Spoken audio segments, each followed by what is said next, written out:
guys, today we will learn new words. Сәлем достар, бүгін біз жаңа сөздермен танысатын боламыз. Мен берген техника бойынша осы сөздердің барлығын жаттап есте сақтап алайық. Бірінші сөз ол бізде dream, арман немесе армандау, reason, себеп, similar, ұқсас, perhaps, мүмкін, king, патша, body, дене, bird, құс, horse, жылқы, mountain, тау, fish, балық. Once more. Dream, reason, similar, perhaps, king, body, bird, horse, mountain, fish. Dream, reason, similar, perhaps, king, body, bird, horse, mountain, fish.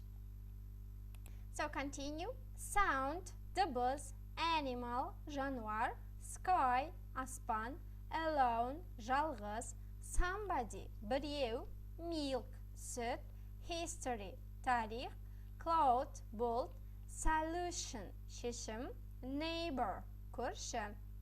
Repeat. Sound, дыбыс, animal, жануар, sky, аспан, alone, жалғыз, somebody, біреу, milk, сүт, history, тарих, cloud, бұлт, solution, шешім, neighbor, көрші. Good. Once more. Sound, animal, sky, alone, somebody, milk, history, cloud, solution, neighbor. Енді осы жаңа сөздердің барлығын қағаз бетіне бірінші түсіру қажет. Одан кейін жақсылап бір басқа біздің қазақ тілінде немесе орыс тіліндегі сөзбен елестетіп, дыбысталуы бар сөзбен елестетіп, жақсылап жаттап аламыз. See you next lesson. Goodbye.